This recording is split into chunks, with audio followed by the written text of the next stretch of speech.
Yo, what up? Welcome to the show. Welcome to another episode of the Charlie Newhart Show. Like and subscribe if you like real content. If not, get off. I love the real. Thank you for everybody that's been picking up the book, the ebook and comedy special and roasted in public on my website, iamcharlienewhart.com. Thank you. Appreciate the support. It's all love. All right, look. The Bible says that we do not fight against flesh and blood, but against spiritual wickedness and principalities in high places. A lot of times you think you beefing with that person. You really got an issue with spirits that's on that person. It's the same with, like there are certain systems in place on this planet that the people are not bad, but the system that they are a part of is bad. Like the system of white supremacy. It's not white people. It's just a system that has been in place that just attacks and oppresses other races. It's not people. It's a system. So yeah, sometimes when you got to beef with somebody, you shouldn't take it so personal. It's not them. Like I love the book, The Four Agreements. One of the four agreements is don't take it personal. Don't take things personal. Sometimes it's not personal. Sometimes that person may have a demonic spirit on them that's just bothering them. And you feel that when you're around them and you beefing with this person. And let me give you all an example. We think demon-possessed people are walking around with their head spinning around on their neck and they're foaming at the mouth. No, it's not it. Demon-possessed people are, I'll give you a slight example. You ever had a conversation with somebody who, like, no matter what evidence they're presented with against themselves, could show them on the camera, this is you doing this. This is a video recording. This is an audio recording of you saying you're going to do this. And all the evidence points you did this thing. And they deny it. No, it's not me. That's not me. That's a demon-possessed person. Like there's a spirit on them that is preventing them from just being honest. All of the evidence says this is you. So this will help y'all in some of y'all arguments with couple arguments or whatever. If you're in a relationship with somebody, I lived this in my past. You're in a relationship with somebody and,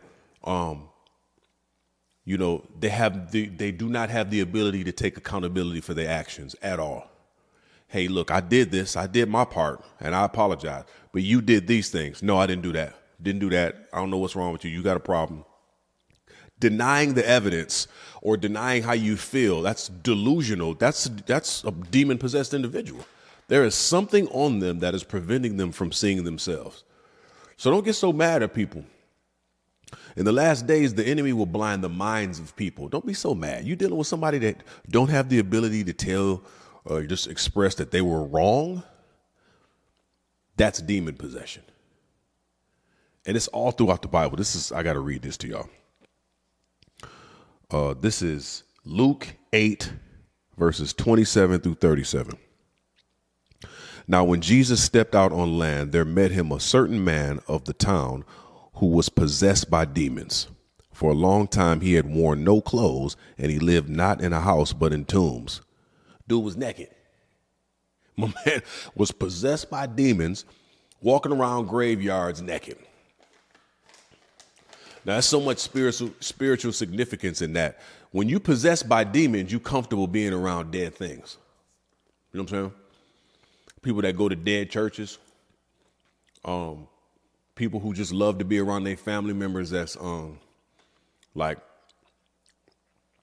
drinking, smoking, clown, whatever the case may be. I ain't judging you, but let's just say you somebody who's trying to stop drinking, right?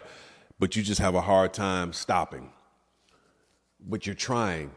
You're going to be, because of those spirits that's on you, if you're trying but failing, you have the tendency to be more comfortable around people who are doing the same thing you're doing. You're going to be comfortable around dead things. So you're going to be around family members who continue to drink, family members who continue to smoke or whatever. You're trying to kick a habit, but it's hard to break away from these people because you're comfortable being around them. So when you're trying to change, you got to be careful with being comfortable being around dead things. This person that was possessed by a demon was comfortable being in a tomb.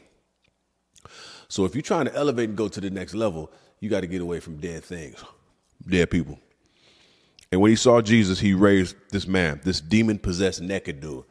Now, Jesus got love straight up, because I ain't gonna lie to you. If a naked dude, if I roll up on a naked dude and he's screaming and hollering, man, I'm gonna turn around and leave. But man, I ain't talking to old boy. I don't know. That's why I need more of the spirit. You naked hollering at me, I'm going home. And when the naked dude saw Jesus, he raised a deep, terrible cry from the depths of his throat and fell down before him in terror and shouted loudly, "What have you to do with me, Jesus, Son of the Most High God? What do we have in common?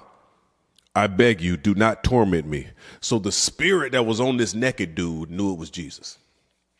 There's a whole invisible realm that we don't see. Now, y'all might think this is spooky or not, but there's an unseen realm and the seen realm, right? So this demon that was on this dude knew it was Jesus. Demons know Jesus, and they know they got a limited amount of time to be here, so that's why they try to possess as many people as possible and take them to hell with them. So the dude was like, "Jesus, what's going on, man? I'm out here naked. I don't know why you out here, but, leave me alone." For Jesus was already commanding the unclean spirit to come out of the man. For many times it had snatched and held him down. He was kept under guard and bound with chains and fetters, but he would break the bonds and driven by the demon into the wilderness desert. So this dude was so possessed that this naked dude was so possessed that they would try to put chains on him and hold him down, and he'd break the chains. That sounds like a crackhead on the east side of Detroit right now. Crackheads were strong, man. For real. Breaking chains, running around graveyards. Shout out to this naked dude. So Jesus asked the man, this man that was possessed by the demon, Jesus asked the man, "What is your name?" And he answered, "Legion," for many demons had entered him. So the demons is talking to him. This is not the man. Jesus was talking to the demons. "What's your name?" "Legion." This dude was possessed by a whole bunch of demons, and they talking to God like, "Leave us alone, man. We out here naked." You know what I'm saying? And they begged Jesus not to command them to depart into the abyss, the bottomless pit. These demons is begging Jesus, "Look, we know what you can do. All right? There's power in your name. When I know you out here because you're trying to cast us out of this dude. Leave us alone, man." Demons have to live in a body. You know what I'm saying?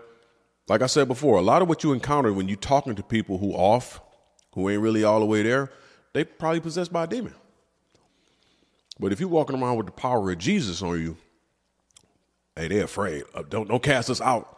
Leave us alone.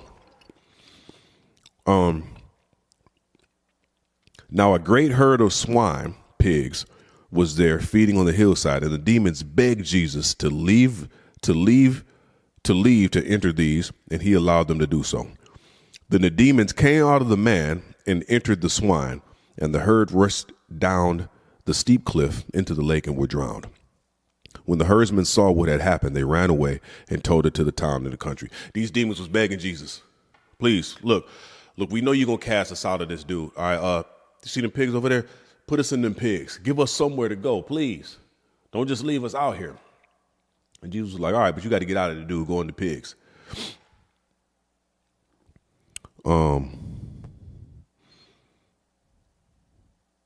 And the people went out. The demons came out of the man and entered into the swine, and the herd rushed down to a steep cliff. So the demons went into the pigs, and then the pigs ran over the cliff and fell and died, drowned. When the herdsmen saw what happened, they ran away and told it to the town and the country. And people went out to see what had occurred, and they came to Jesus and found the man from whom the demons had gone out, sitting at the feet of Jesus, clothed in his right mind, and they were seized with alarm and fear. It doesn't say here, but I hope my man was clothed with clothing as well. If he was in his right mind, I hope he had some gear on. It's not really a compelling look for him to be down at the feet of Jesus, still naked, but being in sound mind. So hopefully dude had clothes on. They also told who had seen it how they had saw the dude that was possessed restored to health. Then all the people of the country surrounding the Gerasenes district asked Jesus to depart from them, for they were possessed and suffering with dread and terror.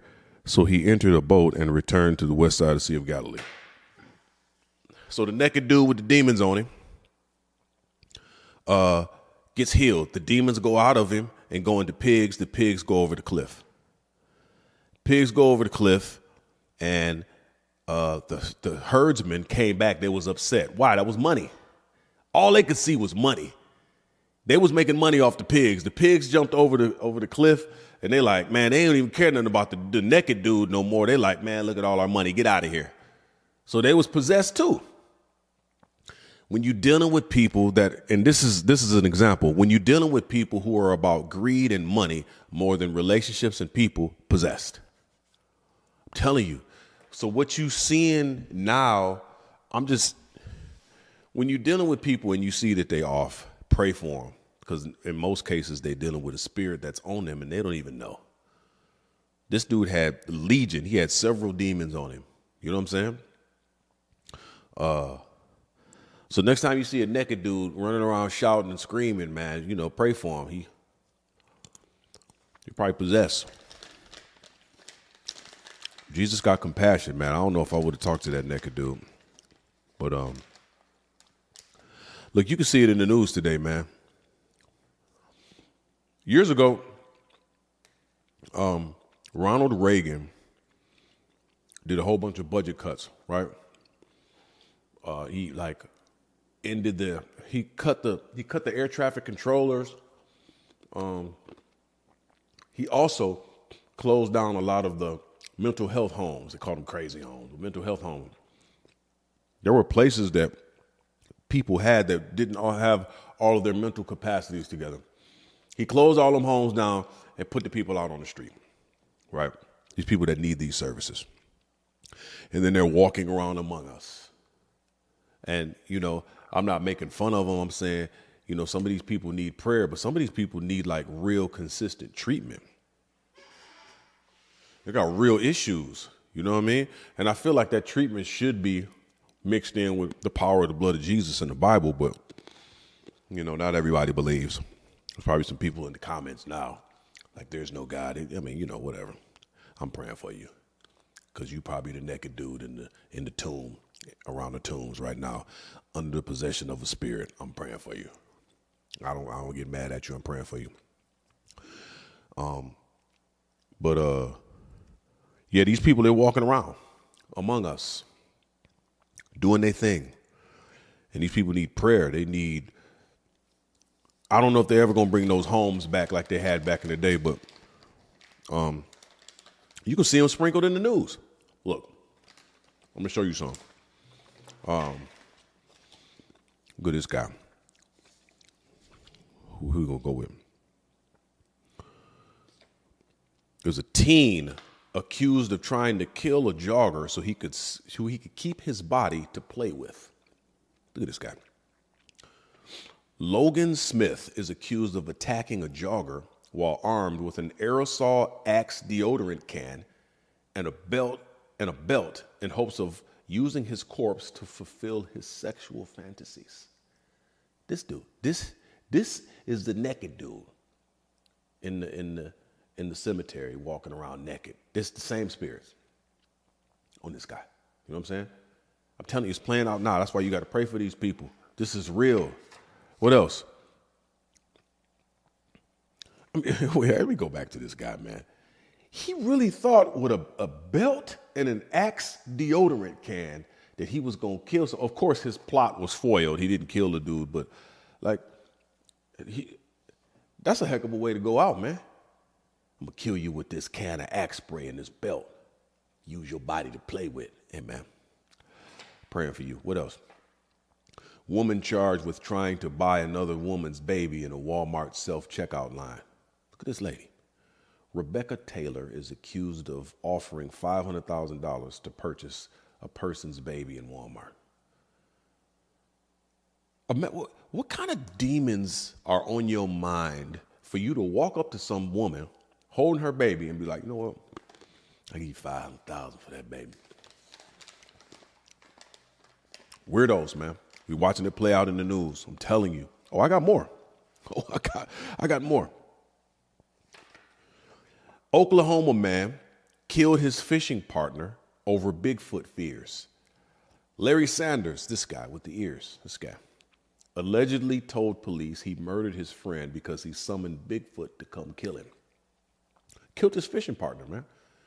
They out there fishing in the woods, and this homeboy might have been joking, like, I'm going to get Bigfoot to come kill you. Straight up, killed him.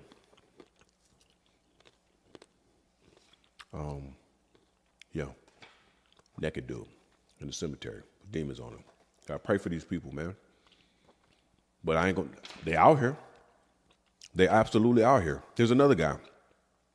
Suspect performed botched castration, froze body parts for consumption. Yeah, Bobby Lee Allen, this guy, who allegedly operated an underground sex change clinic out of an Oklahoma cabin, told one victim that he ate the extracted reproductive organs. Bobby Lee. That's not a hot dog in them buns, man. With ketchup and mustard on it. He's eating pee-pee.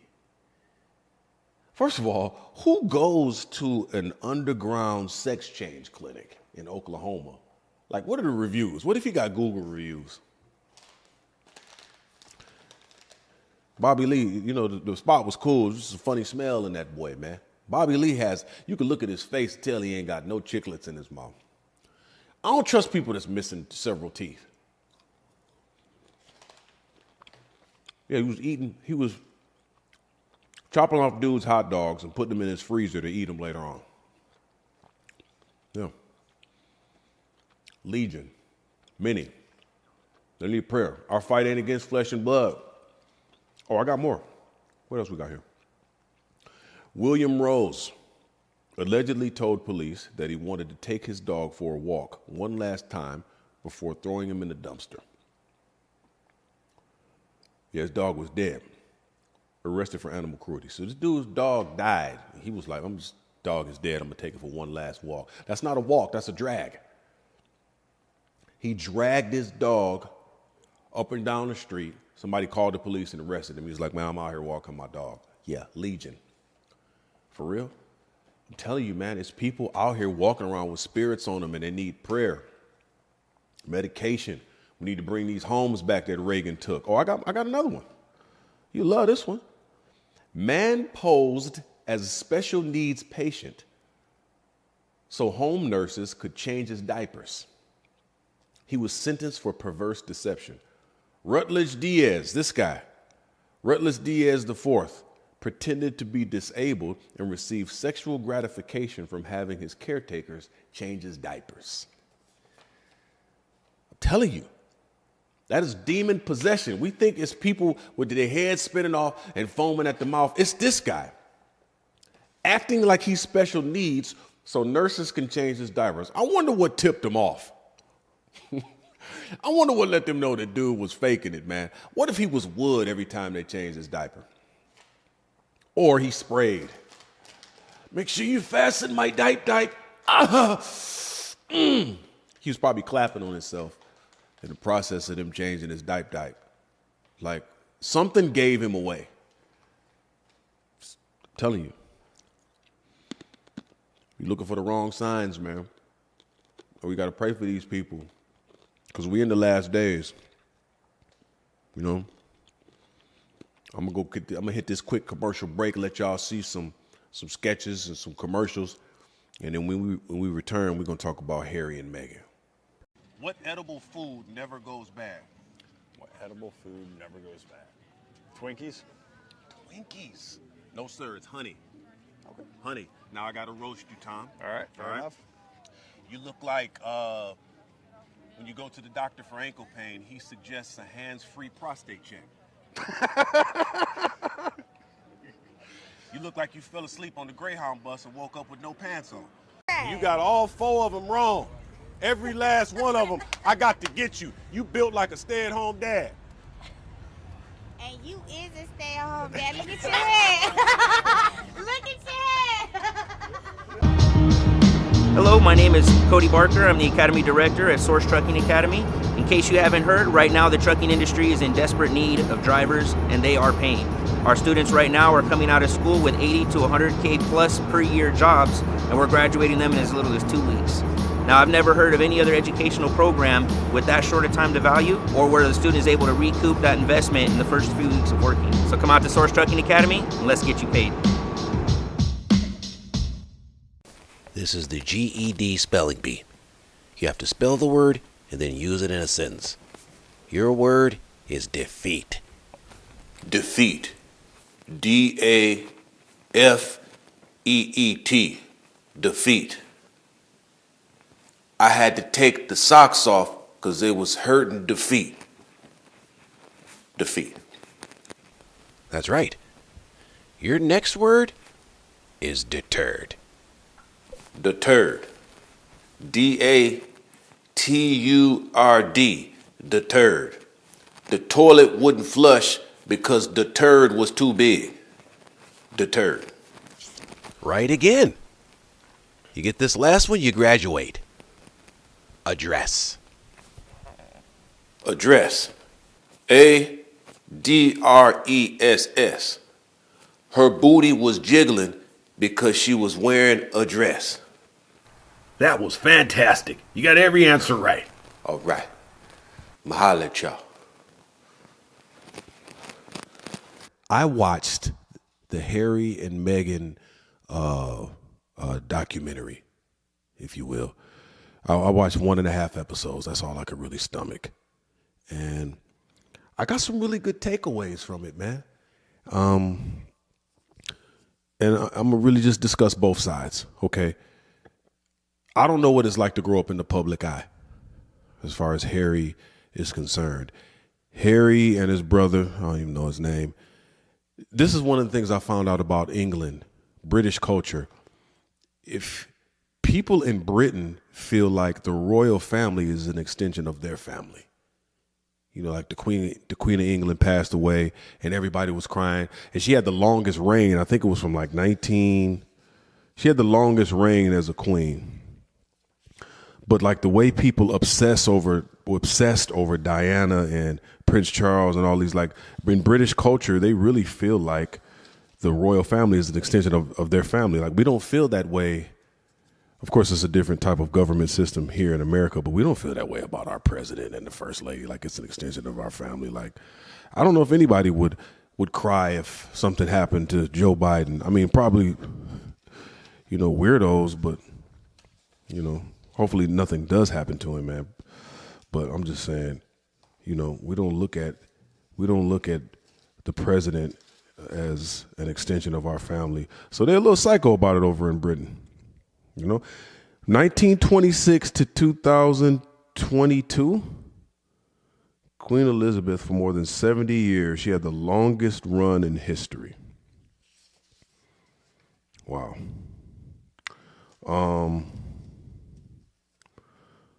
So I watched this documentary because everybody's like on Meghan's head about, you know, they feel like she pulled Harry away from the royal family, and you know she's an unfriendly person, hard to get along with. And you know, I was just kind of looking at it like, let me just look at this for myself. Let me have my own analysis of this Harry and Meghan situation.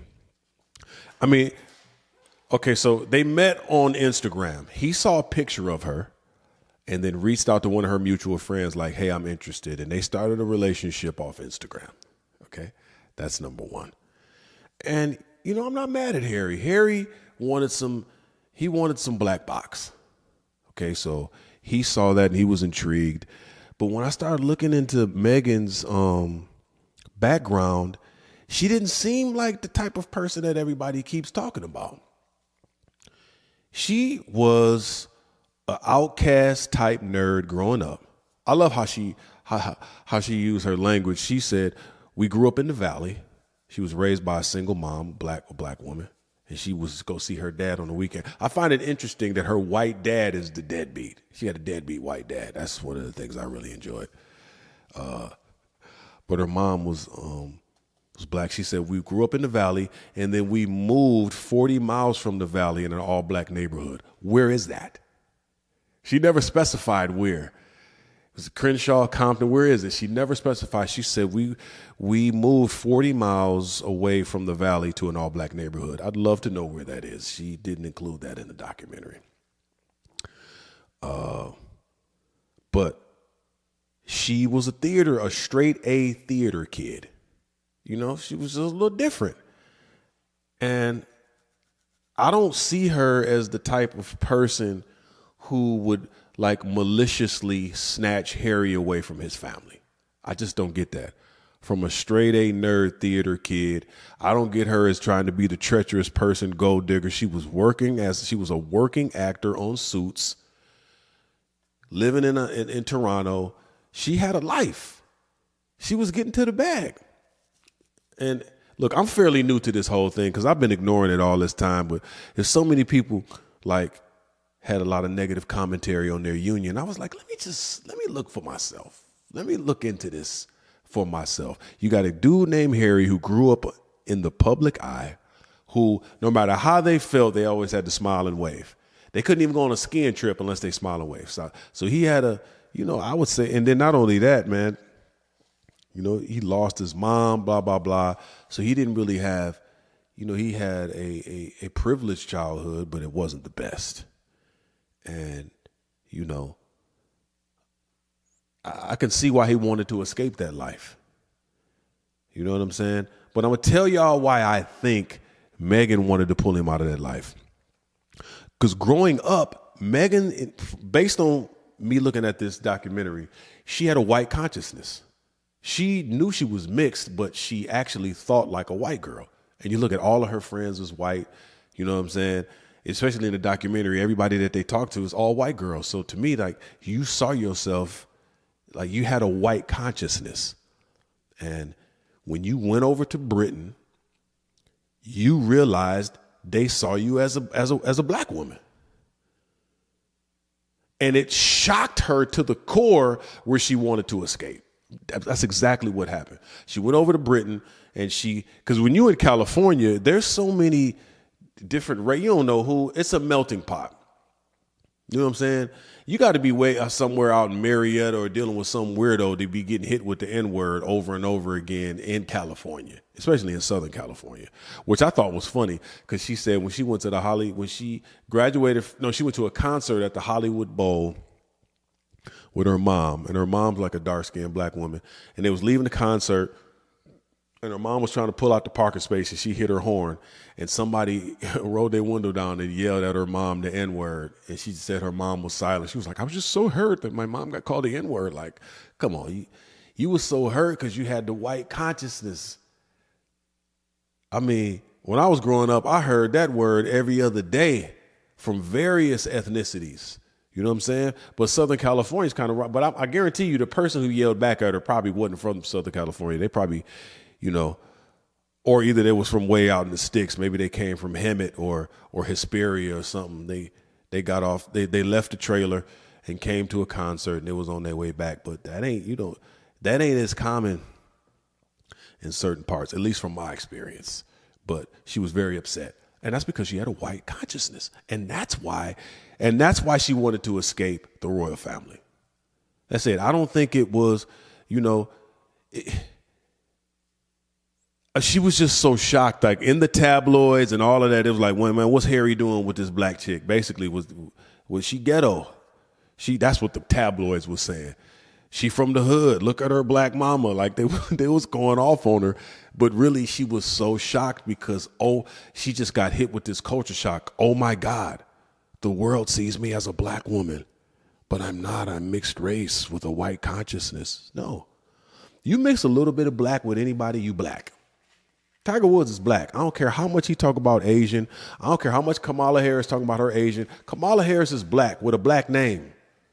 If I see Kamala Harris resume on my desk for a job, I'm going to be like, that's a black chick.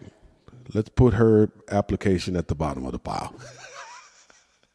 Kamala is not an Asian name. Stop it. You mix a little bit of black. Why do you think the white supremacy movement is to put black men in prison, to emasculate black men, make them effeminate, all this other stuff? Because what happens? You mix a black man with anything, that child is black. You mix a black man with a white woman, black man, white woman, that's a black baby. That white bloodline is extinct. So that's why there's a huge agenda for black men to be in prison. In prison, you can't reproduce.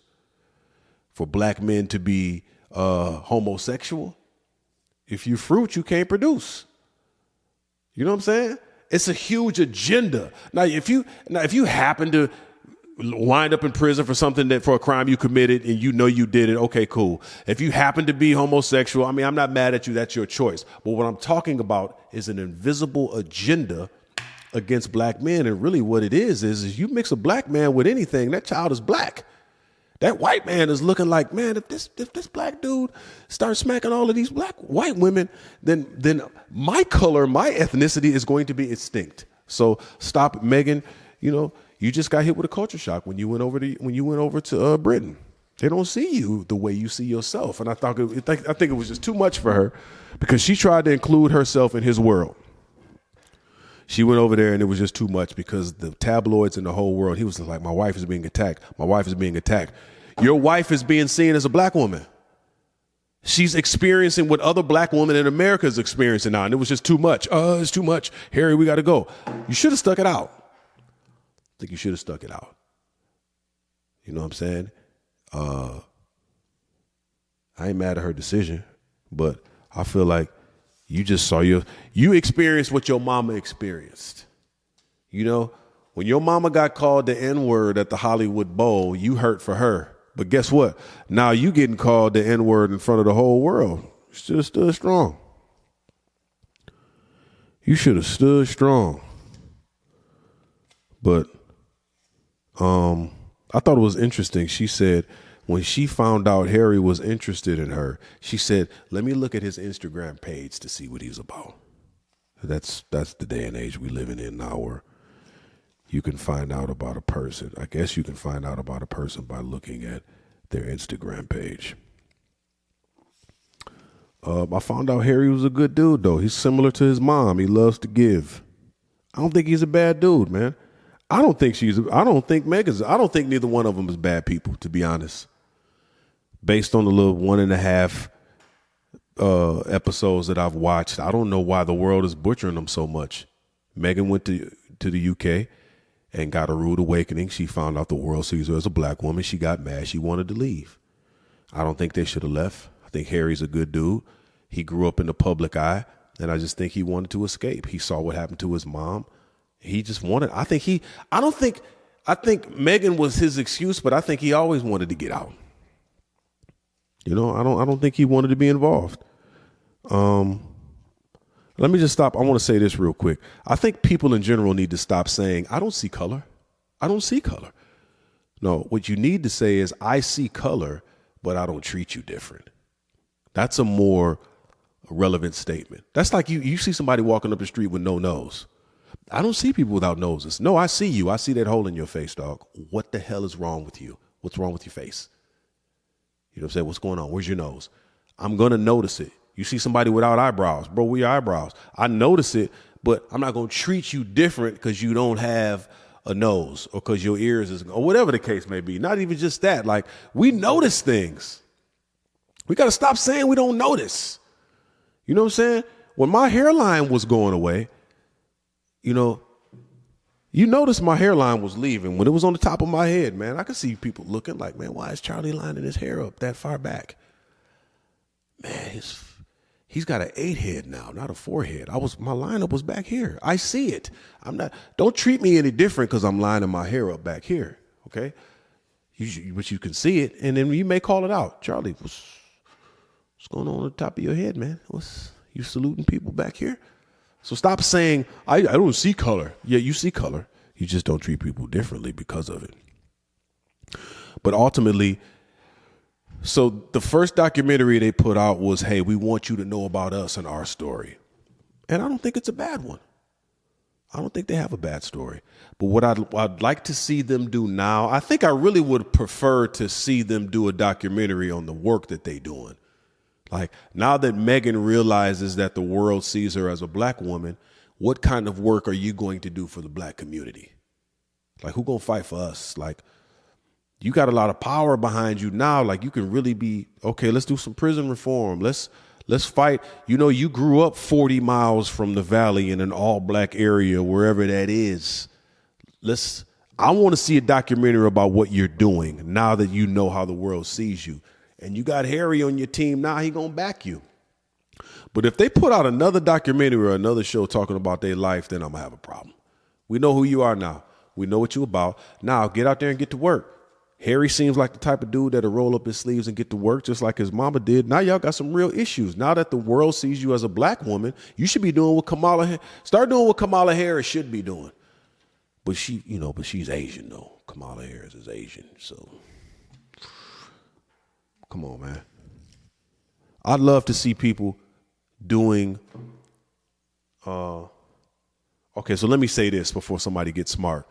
I got a little sliver of influence, a little tiny bit, very, very minute percentage.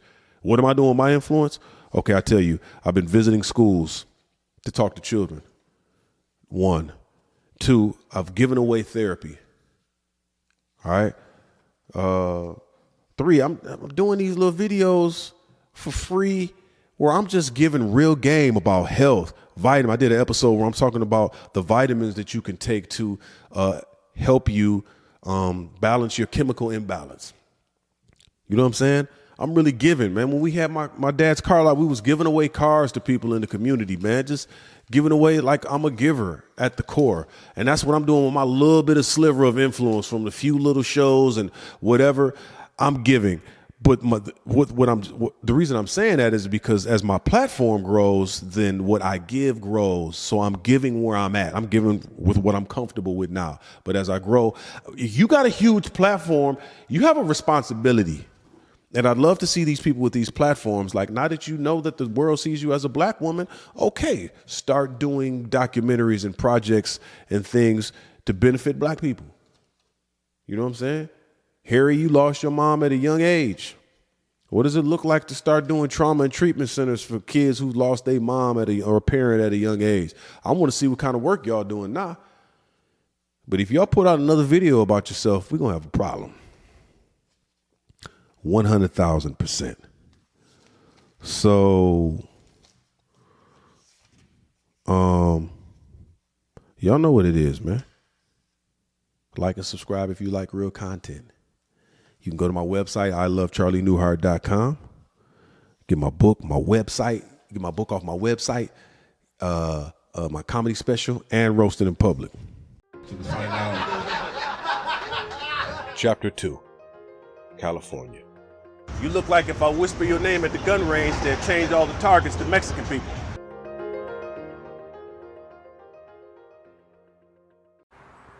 You're late. I can tell you put peanut butter on your feet before you put your shoes on in the morning. You cover your body in Crisco grease every day. Your toilet seats have Escalade cushions on them. I already know that. Look. I ain't about to get ripped on by a nigga that got third in a common look-alike contest. If you see yourself exercising, you can lose weight. Okay. In your case, you're going to have to do a lot of thinking. Okay. All right? Oh. Think about running to that brick wall and coming back. You look like a dry goldfish. I don't want to hear none of this bullshit. You're Simba from Lion King looking mother. Get it. You ain't gonna get it. You ain't gonna get it. Oh my God. Hey, how you doing? I'm good, man. Hold on. What's the point of that? I'm connected. There's a book inside of you right now. You've had a rough life. Hold on.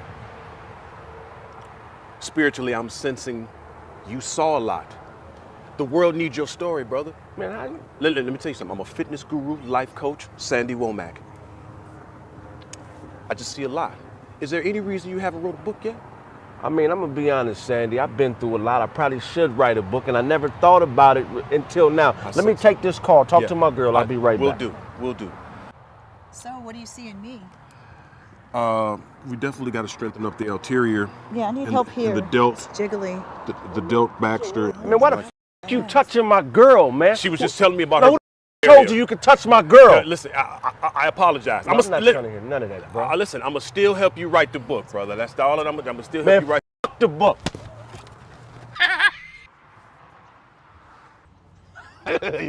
Your ass got knocked out.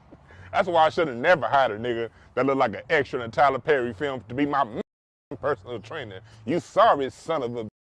You ugly you and the pubic hair beard you walked in on, you mother.